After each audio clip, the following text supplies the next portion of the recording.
But right now, let's welcome our good friend, Chris Hogan, back to the show.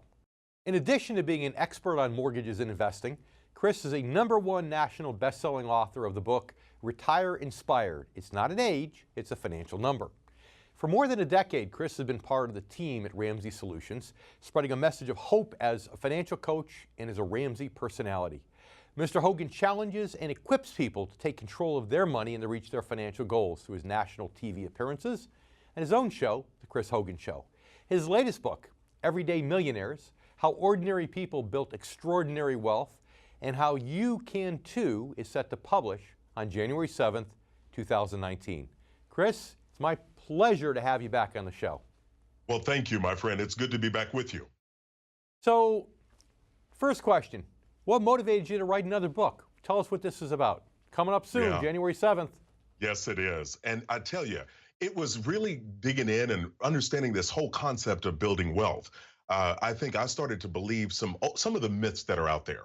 You know, that you had to be born into money before you could build wealth, or you had to make this massive income, right? And I got curious, and I wanted to reach out and talk to some people out there in America that had done it. And the next thing you know, I'm reaching out and end up talking to over 10,000 millionaires out there. And during that research project, I really got some truths, and I thought people need to know this. I want to share this information, as well as the stories about how people built their wealth. So this book project is a culmination of both of those, getting to the truth with the research, finding out the stories, and also giving people some wisdom. Now, of course, our show today is about bankruptcy and debt control, and I want to focus our conversations more on the positive side of debt control, not so much on negatives of bankruptcy, but just to give some people hope in case they are in a really bad situation. I'm curious, of those people that you've spoken to or you've interviewed or whom you've investigated, you know, how many of those people that are millionaires that are self-made actually made some bad mistakes, went through a bankruptcy before they finally figured out their version of the secret formula for wealth? Yeah. Well, I think when you really look at things, you understand we've all made financial mistakes. And a lot of those millionaires had made mistakes at some point in their life. Some of them had even filed for bankruptcy. Sure. But what I love is that they didn't allow that bad decision or that tough decision at that point in their life to define them. They actually got some knowledge and began to do some things the right way to be able to have that result. It's like the famous story of Colonel Sanders, right? Gets his first That's Social right. Security check, decides he can't live this way. Next thing you know, whips out the old family recipe, and here we are. We have Kentucky Fried Chicken all over the world these days. So tell me, what can you tell our viewers about the things that are common traits of these individuals that have become financially successful?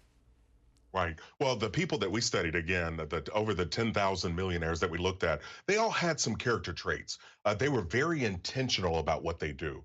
They were goal-oriented. They started to write some things down and really be aware of what they're doing to chase it. They also used an investment professional. They didn't go at it alone. Right. They got a professional in their life. And it's just like with us, with our car repairs or home repairs. We don't want to deal with somebody and hope it gets done right. We want to deal with someone that knows what they're doing. And so these are the kinds of things that we uncovered. And it was just exciting to see. And the stories are amazing. I'm talking about people that came from welfare, people that did end up filing bankruptcy. People that, you know, were living in a car, but they turned things around because they believed in what they could do. So what do you think logistically they did to change their thinking? They're obviously going down a negative path with their thinking for a while, and they had to change that. What do you think most of them did? Can we create a common element for people to follow, maybe a guideline, if you will? If their mindset isn't so healthy right now, what they can do to make that transition, as a lot of these other folks did? Yeah, that's a great point. And I think for a lot of them, they looked around and realized they wanted things better for themselves. They wanted things better for their kids or their grandkids one day. And so I think they ultimately got sick and tired of being sick and tired. And I think when we hit that point, that's where we make a decision that better is available. We just need to get the right kinds of information and start to change our habits. You know, David, I think when we make decisions about our habits, we can actually impact our future. So it's kind of like, you know, they say anybody, you know, whether it's an alcoholic, they have to hit bottom.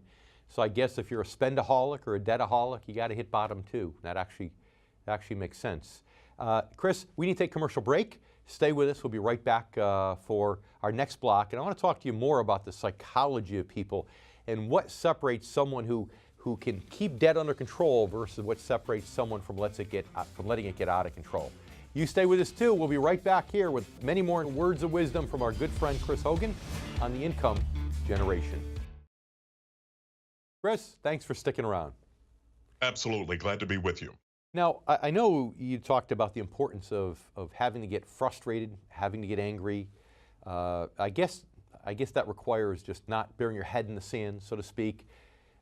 I guess there's sometimes when anger can be a good tool. It can force you to hit bottom and do something about it. And then you said, go ahead and write down your goals. Make sure you have your goals spelled out. That's a great motivator. Any other final words of wisdom for somebody in terms of changing their mindset when it comes to debt? I think you have to be honest with yourself. You've got to understand, how do you spend? I've done some research, and I meet people that love to celebrate by spending. Then I know other people, if they're sad, they like to medicate by spending. Mm-hmm. And so what type of spender are you? I think that awareness allows you to be able to put some controls in place. And so what I did, I coached a lady years ago. She was a celebratory spender. When anything good happened, she wanted to go out and spend. And I said, you know what? That's okay. How about we put this first step in place? Instead of you spending $200 to celebrate, why don't we spend 20? And put some parameters around it. And lo and behold, that was something that actually worked for her. Mm-hmm. And so I think know yourself so you can put some guidelines in place to be able to help yourself. Yeah, it seems like the harder one is the person who spends when they feel bad. It's almost like any kind of obsessive compulsive issue where, okay, you feel bad, so you overeat, and then you feel worse, so then you eat even more. Or you drink, and then you feel worse, so then you drink even more. Spending is really just another drug for those people. It really is. I mean, money is another habit. We all have our habits, and I think it's important for us to be aware of it. And then also, for young people out there to be able to establish new habits. But even if you're older, I want you to hear me. You can begin new habits. It just takes awareness and effort to put those in place. Yeah, anyone can change at any age, absolutely. So yes. Let's change the subject a little bit. One of the things that people can do sometimes if they have a lot of debt in retirement is they can downsize their home. Talk to us about that. How can one determine when they should downsize their home, if they should, and if so, what do you recommend in that realm? Yeah. Well, if you are in retirement and you're looking at how can I cut some expenses? How do I make living a little bit cheaper? Sure. Downsizing a home is definitely an option. When you look around, if there's just a couple of you or two of you in a home and you've got, 3,000 or more square feet, do you really need that? And I think that's a personal preference for some people, but also the reality. Expenses are bigger for bigger homes. And so really looking at it, and I tell people this, think of options, right? Everybody loves options. Nobody likes mandates. So think of options of what you could do if you were to downsize the home. How much equity do you have that would be coming to you? And where could you live and what would those expenses look like? I think it's a lot easier for us to embrace change when we're identifying options and brainstorming about what could be. Sure. I actually know somebody who decided to downsize their home, but they're worried about the family. When the family comes over, we need a place to stay for the family. So the compromise was that they could downsize their home, and with the equity they have left, they could take a small part of it. They actually bought a mobile home they could park in the driveway of their new home. Family could come over, stay in the mobile home, and they had plenty of money left over to pay off debts. So I think if you get creative, you can do a lot. Can you not? I love that idea. I had a client that didn't go to that realm, but they actually, once they downsized, they put a set dollar amount aside each month for hotel rooms when family would come visit. It gave family an opportunity to come, all be together, but even they had their own separate space later. So there are many ways. You don't want to spend and pay for a house 364 days out of the year for the one day that family comes to visit. That's right. That's right. So think about what you're trying to accomplish and think outside the box. Make debt your number one priority, paying it down, and don't look back. Chris, stay with us. We'll be back in a minute, and you stay with us too. We'll be back with more on the Income Generation. Chris Hogan. Let's welcome back one last time our friend Chris Hogan. Chris, now let's say that somebody already has a reasonably conservative home and there really are not any downsizing opportunities, but they want to get that home paid off before retirement. What advice do you have for those income generation members who have that as kind of a burning goal, which is a good goal, by the way?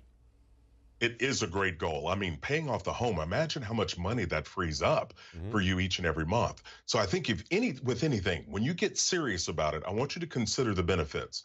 Meaning, what would it look like? How would it feel if you were to pay off that house? What could you do with that money? See, I think it's good for us to start there and then start to acknowledge, okay, what are we willing to do? I think everything starts at the budget. I think you being aware of how much you're spending and what's it take for you to run your household on, but then begin to tighten up some of those things.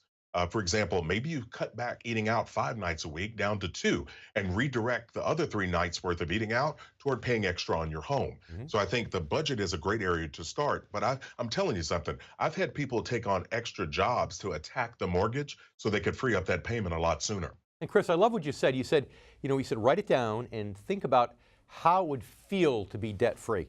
That's what motivates people. If you just write down on a piece of paper, I want to be debt free, that doesn't really motivate anybody. Those are just a bunch of letters on a piece of paper written with a pen or pencil.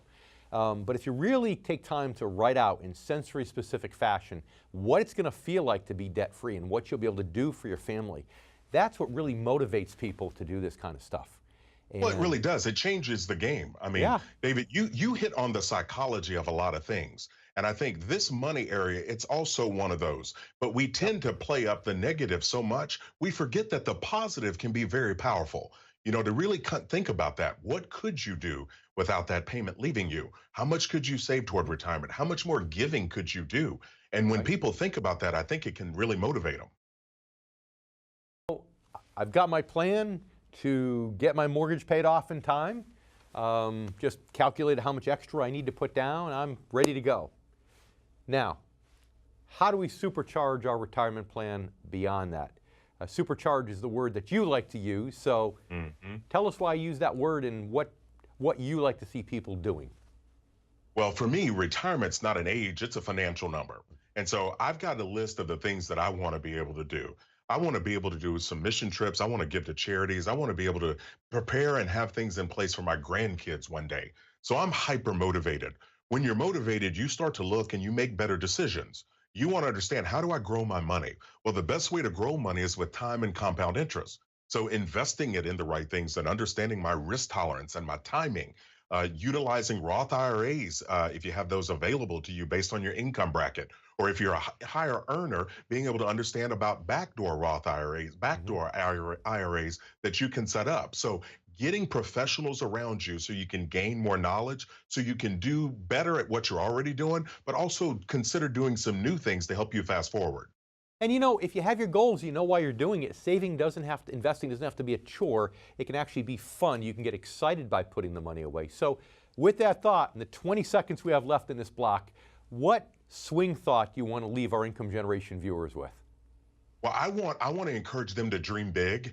I know you're working hard and I know you're focused, but I want you to figure out, what can you do to fast forward? What can you tighten up to be able to speed up to be able to get to your dreams? Excellent. And where can they find your book? They can find this on pre-sale. So right now you can go to chrishogan360.com, and Okay. $20, you're going to get $50 of free items. So it's a great opportunity. Go to my website. You can learn more. I love it. Chris, thanks so much for being with us again. I really appreciate it. My pleasure as usual. Well, thank you, my friend. I look forward to coming back. Stay with us. We'll be right back with more here on The Income Generation.